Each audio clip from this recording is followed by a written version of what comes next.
Assalamualaikum warahmatullahi wabarakatuh. Alhamdulillahi rabbil alamin. Wabihi nasta'inu ala umurid dunya waddin.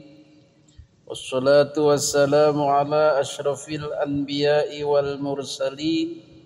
Wa ala alihi wa ashabihi ajma'in, amma ba'du.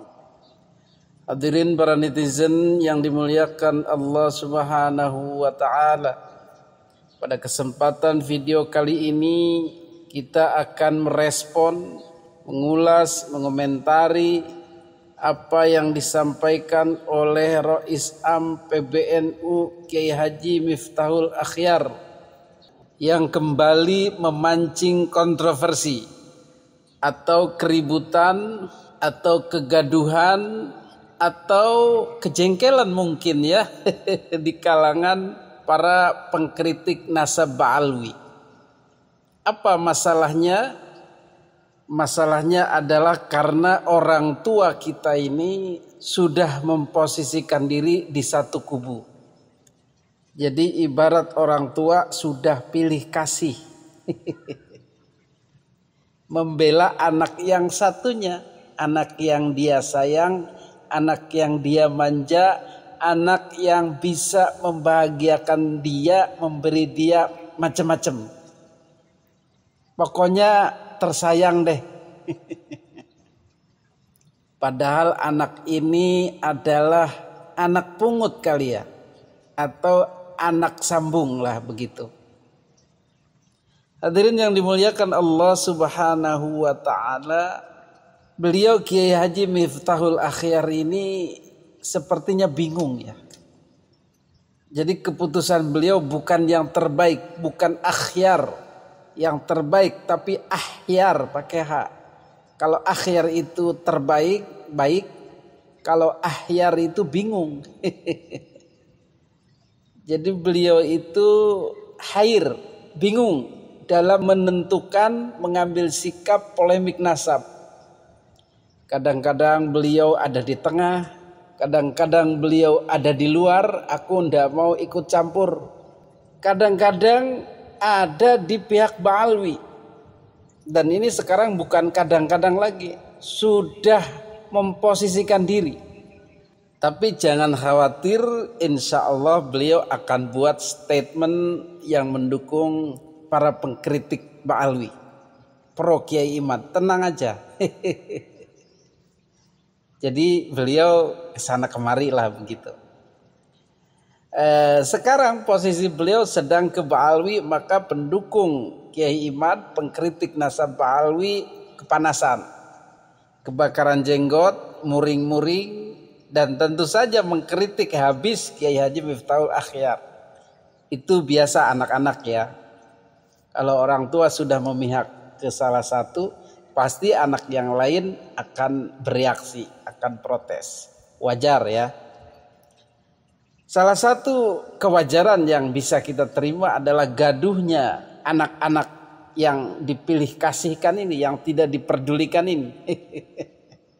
Ramai di mana-mana, podcast, channel YouTube, Facebook segala macam yang mengkritik Kiai Haji Miftahul Akhyar, bahkan membuli beliau. Ini resiko beliau ya, yang tidak punya pendirian tetap. Jadi pada akhirnya nanti dibully di kedua sisi. Mudah-mudahan beliau kuatlah begitu. Seperti sudah diulas pada video-video sebelumnya, banyak kiai-kiai yang memang bimbang. Bimbang hati jadi bimbang, tiada dapat memutuskan. Roma irama. Jadi mereka bimbang mau kemana, pro Kiai Imad ataukah pro Habib. Tapi sebenarnya batasannya jelas, keilmuan saja. Dipelajari dulu tesis Kiai Haji Imaduddin itu, dipelajari dulu kitab-kitabnya, dipelajari dulu dasar-dasar logikanya, pengambilan keputusannya, baru dicocokkan dengan realita yang ada. Insya Allah ketemu. Banyak kiai-kiai yang begitu. Jadi butuh waktu, termasuk beliau Kiai Haji Miftahul Akhyar. Mungkin kemarin beliau baru disambangi Habib. Kemudian diberilah masukan-masukan yang lumayan deras, lumayan menghujam ke dalam pikiran beliaunya mungkin, dan akhirnya keluarlah semua unek-uneknya itu. Hasil daripada gesekan atau gosokan atau pemanasan oleh para ba'alwi itu, bisa jadi. Hadirin yang dimuliakan Allah Subhanahu wa taala, apa yang mengagetkan itu? Rupanya beliau punya kisah atau hadis tentang Khawarij. Khawarij ini adalah tipikal orang yang merasa benar sendiri, merasa soleh sendiri, merasa sorga di tangannya sendiri. Yang lain tuh salah, yang lain tuh kafir, yang lain tuh murtad, yang lain tuh munafik, yang lain tuh dibenci oleh Allah. Begitulah kira-kira watak daripada Khawarij ini. Berikut kita dengarkan bagaimana kisah si pemuda Khawarij ini. Pada suatu ketika sedang ada majelis di Rosa, Dars, ya, para sahabat senior pada Rasulullah, antaranya sahabat Anas, sahabat Jabir, ya, dan beberapa sahabat yang lain. Di situ juga sahabat Abu Bakar, sahabat Umar, sahabat Ali, sahabat Utsman absen saat itu. Sahabat Anas bercerita, saya ketemu dengan seorang pemuda yang luar biasa ibadahnya.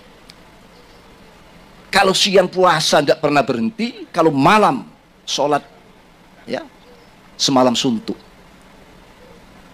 Anak muda ini jelas-jelas mengungguli para senior-seniornya. Saya lihat sahabat senior tidak ada yang punya amalan seperti dia. Diceritakan para sahabat. Nanti kita tanyakan pada Rasulullah. Akhirnya begitu Rasul miyos di masjid itu, sahabat langsung tanya, ya Rasulullah, saya ketemu dengan pemuda ini seperti ini. Dia katanya dari kabilah ini, dari pedukuhan ini, keturunan ini. Apa jawab Rasulullah? Ma'arif. Saya tidak kenal dia. Loh, katanya dia kabilah ini, bin ini, bani ini. Ma'arif, saya tidak kenal. Tiba-tiba anak ini masuk dari luar dalam keadaan wajah ini masih basah dengan air wudhu, tangannya ini nenteng terompahnya. Masuk, begitu sahabat-sahabat tahu, termasuk Anas, ya Rasulullah, ini anaknya yang saya ceritakan padamu ya Rasulullah. Begitu Rasulullah melihat anak tersebut, pemuda tersebut, Rasulullah komentar, ra'aitu ala wajhi safa'atan minan syaitan. Loh, kok wajah anak ini ada stempel setannya? Saya melihat di wajah anak ini ada stempel setan. Loh, kan terkejut semua statement Rasulullah seperti itu.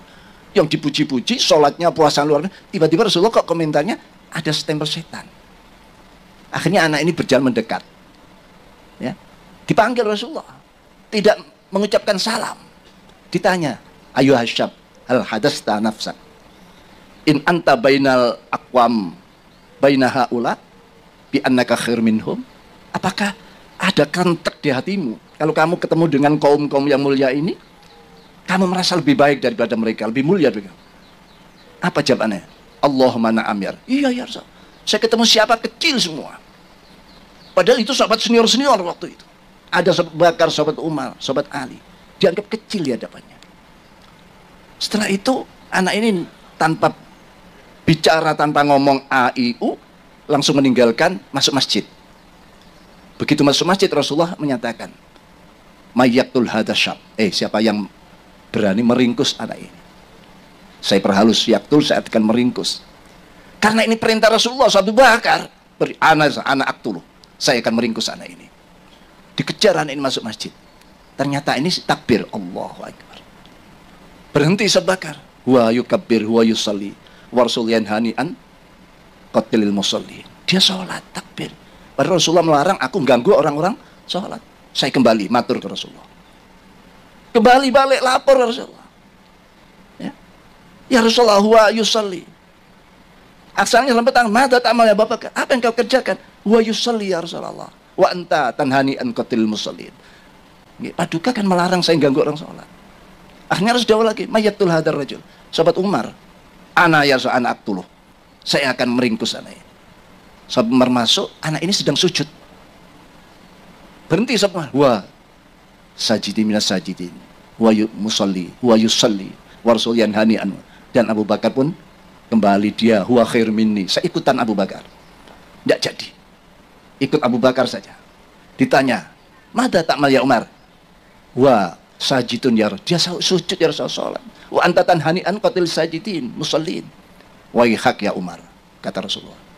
Lalu yang ketiga Rasulullah jawab lagi, mayyaktul hadar rajul. Tinggal sahabat Ali, ana aktul ya Rasulullah. Sebelum sahabat Ali mengangkat kakinya masuk, Rasulnya, ya Ali, anta la taqtulu wa anta sataqtulu. Kamu tidak bisa meringkus anak ini, tapi nanti kamu yang akan meringkus anak ini. Begitu sahabat Ali masuk masjid, anak sudah tidak ada, sudah selesai sholat, sudah pulang. Setelah itu Rasul menyatakan, laula hadas syab makhtalafa bainas nain. Andai kan tidak ada anak seperti ini, umatku bersatu, tidak ada yang beda pendapat, tidak ada yang beda-beda, katakan ya kelompok, organisasi, semua fi sofin wahid. Berarti anak ini cikal bakal perpecahan di dalam Islam. Lalu bagaimana dengan jawab Rasulullah, ya Ali anta la taqtulu anta sataqtulu.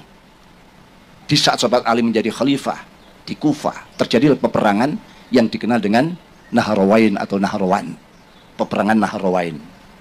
Di situ yang pegang bendera, anak itu tadi sedang memberontak pada kekuasaan khilafahnya sahabat Ali. Sahabat Ali mendengar anak itu yang pegang bendera, keluar sahabat Ali. Karena dia masih terngiang-ngiang di Rasulullah, wa anta sataqtulu, kamu yang akan meringkus anak ini. Akhirnya berhadapan soal, dibunuhlah anak ini. Jadi anak terbunuh di tangan sahabat Ali. Sadaqa Rasulullah sallallahu alaihi wasallam. Ternyata dahulu Rasulullah benar, anak ini terbunuh di tangan sahabat Ali. Dan anak ini sudah terkenal menjadi kelompok-kelompok Khawarij. Orang yang sholatnya luar biasa, sampai Rasul menyatakan, tahtakiruna sholatakum bisolatihim wasiyamakum bisya'im. Sholatmu jangan diadu dengan mereka, tidak ada apa-apanya. Puasamu jangan diadu dengan mereka, tidak apa-apanya sholat dan puasamu. Tapi yakhrujuna minaddin, ya, khurujas sahmi minar ramiyah. Tapi dia secepat lepas dari agamanya, imannya, secepat anak panah lepas dari busurnya. Sholatnya luar biasa, ya, puasa luar biasa, tapi detik per detik dia lepas dari Islam. Sekarang tanda-tanda itu ada. Penolakan kebenaran. Semua orang sedunia, mufti sedunia, kalau menfatwakan, misalnya ini ya, pernah melihat ya, menfatwakan bahwa Ba'alawi itu sahih nasabnya, saya tetap menolak. Ulama dunia ditolak. Ini ilmu macam apa semacam ini? Bukan ajaran kita semacam itu. Lah sekarang PC-PCN itu dimasuki, terutama di Solo Raya itu sudah kena. Nanti akan saya usahakan supaya dibenahi itu PCN yang sudah mulai menolak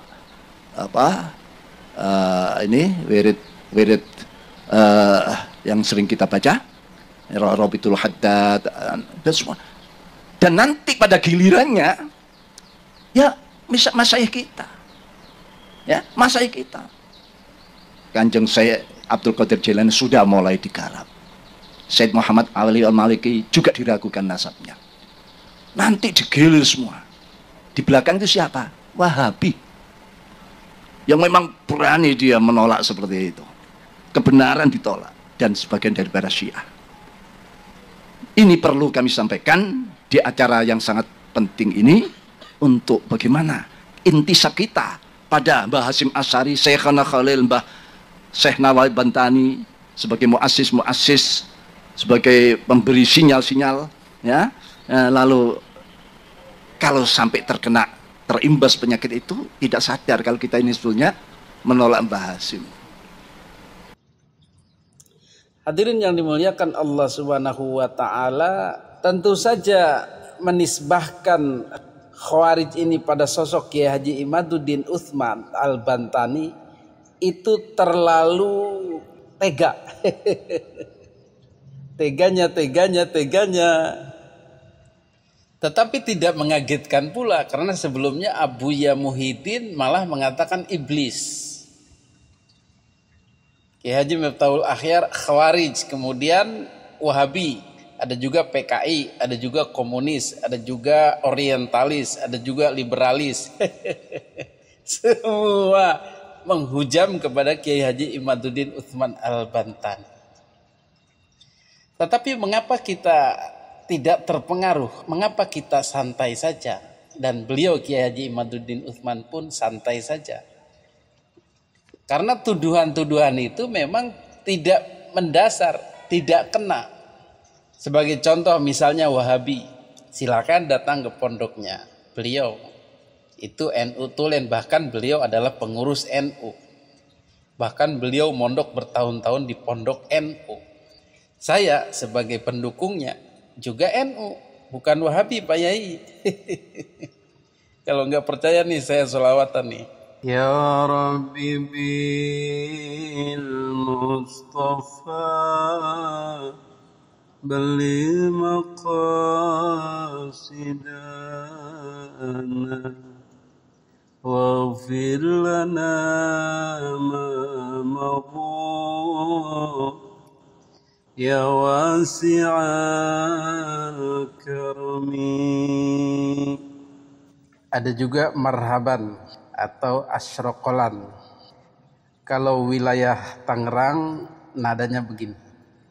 Ya Nabi salam alaika, ya Rasul salam alaika, ya Habib salam alaika,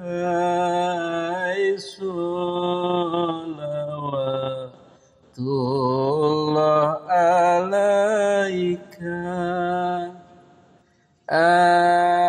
asraqal badru alaina, fatafat minhul budur, ay mithla husnik ma ra'ayna qatu ya wajha sururi. Itu nadanya. Allahumma sholli wa sallim wa barik alaihi. Pelebelan Wahabi itu adalah untuk supaya cepat runtuh, cepat hancur, cepat dibuli oleh orang, begitu kira-kira targetnya. Jadi ibarat melukai orang itu cukup teriakin maling, maka dia akan habis dibuli, dipukuli, dikeprui oleh warga. Itu triknya. Maka dengan meneriaki maling beres urusan, habis dia. Maka dengan meneriaki Wahabi, maka habislah Kiai Imad dan kawan-kawan. Begitu kira-kira logikanya. Tetapi karena bukan Wahabi, maka warga pun pikir-pikir, Wahabi dari mana? Karena bukan maling, warga pun pikir-pikir, ternyata bukan maling. Hanya warga kalaplah yang tidak punya pikiran, tidak melihat lagi, langsung hajar. Nah, itu yang bakal terpengaruh. Kemudian label Khawarij itu mulai dikembangkan juga karena melihat watak Kiai Haji Imaduddin yang kekeh mempertahankan argumentasinya. Orang yang kekeh dengan argumentasinya ini, itulah dicap Khawarij. Merasa benar sendirilah, begitu judulnya. Apakah seperti itu? Mari kita uji. Kalau merasa benar sendiri, mempertahankan sebuah argumen yang tidak bisa dimentahkan oleh orang lain, yang rujukannya sama, yang secara ilmiah, yang secara terbuka, dibuka kitabnya bersama-sama, dan kemudian tidak bisa mementahkan Kiai Haji Imaduddin, maka itu bukan Khawarij. Karena Khawarij ini urusannya adalah akidah, kafir muslim, dicintai Allah, dimurkai Allah. Tapi kalau urusannya adalah ilmiah, ketika kita mempertahankan 1+1 sama dengan 2, maka orang-orang yang tidak bisa mementahkan argumen 1+1 adalah 2 ini, ya harus takluk, taslim kepada pendapat yang mengatakan 1+1 2. Tidak lantas kemudian orang yang tidak berhasil menemukan argumen kemudian mencap, wah ini mah orang gak mau kalah, pengennya benar sendiri, susah diomonginnya, itu orang Khawarij itu. Gak gitu juga kali. Jadi Kiai Haji Imaduddin ini siap taslim ketika argumen-argumen itu memang tidak bisa dimentahkan oleh beliau. Tetapi selama masih bisa dimentahkan dan orang yang mencoba mementahkan juga ternyata mentah, maka Kiai Haji Imaduddin menang dong. Dan ini masalah ilmiah. Ketika kita berdialog bumi itu datar, bumi itu bulat, maka orang-orang bumi datar yang tidak berhasil mementahkan argumen orang yang mengatakan bumi itu bulat, maka dia akan mengatakan orang ini susah dibilanginnya, orang ini ngeyel, orang ini gak mau menerima kebenaran, orang ini Khawarij. Ya, sebuah kebenaran kan harus diperjuangkan, tentunya dengan data. Maka Einstein mengatakan, why 100? If I were wrong, one would have been enough. Kenapa harus 100 orang? Jika saya salah, 1 pun cukup untuk mementahkan saya. Itu ketika ada 100 penulis yang akan membantah teori relativitasnya. Kita lihat akan ada 1000 ahli yang akan mementahkan tesismu itu. Tidak perlu 1000 ahli, cukup 1 saja. Kalau memang bisa mementahkan tesis saya taslim. Bukan jumlah yang banyak, tetapi kebenaran. Hadirin yang dimuliakan Allah Subhanahu wa taala, itulah framing-framing yang jahat yang dilabelkan kepada Kiai Haji Imaduddin Utsman Al-Bantani sebagai usaha meneriakin maling itu. Dengan harapan Kiai Haji Imaduddin Utsman Al-Bantani habis di masa, habis dikeprui, dipukuli, dibuli oleh warga yang terpengaruh oleh teriakan-teriakan itu. Tetapi jika warga cukup jeli, cukup cerdas untuk melihat situasi, menganalisa masalah, mempelajari tesis Kiai Haji Imaduddin, belajar dan belajar, insya Allah justru ini akan membuat mereka tersadar. Apalagi dibantu dengan fakta-fakta yang ada di lapangan, di depan mata mereka sendiri tentang kebenaran yang disampaikan oleh Kiai Haji Imaduddin Utsman Al-Bantani ini. Hadirin yang dimuliakan Allah Subhanahu wa taala, masih banyak tuduhan-tuduhan yang tidak mendasar dari Kiai Haji Miftahul Akhyar yang bahasanya memang sangat mirip dengan bahasa-bahasa kaum Ba'alwi itu. Kaum Ba'alwi murni ya, bukan PBNU. Yang memang mereka sudah berkubang di sana sejak lama. Tetapi ketika disampaikan oleh Kiai Haji Miftahul Akhyar ini sangat lucu. Karena bunyi itu adalah bunyi-bunyian Ba'alwi. Salah satu yang tidak mendasar yang juga misinformasi adalah tuduhan bahwa kita juga membenci Said Alwi Al-Maliki itu. Padahal beliau bukan Ba'alwi. Beliau adalah Al-Hasani. Dan video tentang beliau sudah ada di channel ini, silahkan dicari. Kemudian tuduhan lain yang juga tidak mendasar, framing kebencian, adalah tuduhan bahwa kita juga membenci Syekh Abdul Qadir Al-Jailani. Dari mana ini kalau bukan dari Habib? Inilah dati Syekh Muhyiddin Abdul Qadir Al-Jailani qaddasallahu sirrul aziz, nafa'anallahu bi'ulumi wa karomati. Tuh, kita hadaratnya kepada Syekh Abdul Qadir Al-Jailani selalu, tidak kepada Syekh Faqih Muqaddam. Maka tuduhan kita menggarap Syekh Abdul Qadir Al-Jailani ini sungguh lucu. Orang tua sendiri kok digarap. Masya Allah. Dari mana ini informasi ini? Silahkan cek di channel ini tentang Syekh Abdul Qadir Al-Jailani. Bagaimana kita bangganya terhadap beliau itu. Dan beliau ini tidak menggembar-gemborkan sebagai zuriat Nabi. diketahui pun setelah beliau wafat oleh anak-anak cucunya yang penasaran kata orang itu. Hadirin yang dimuliakan Allah Subhanahu wa taala, maka kesimpulannya Kiai Haji Miftahul Akhyar ini sudah melenceng jauh, terlalu ngawur, terlalu menuduh-nuduh. Ini tipikal Ba'alawi banget ini. Mudah-mudahan beliau segera tersadar dan kembali kepada kebijaksanaan beliau yang selama ini sering dipertontonkan. Mudah-mudahan. Hadanallahu wa iyyakum ajma'in. Assalamualaikum warahmatullahi wabarakatuh.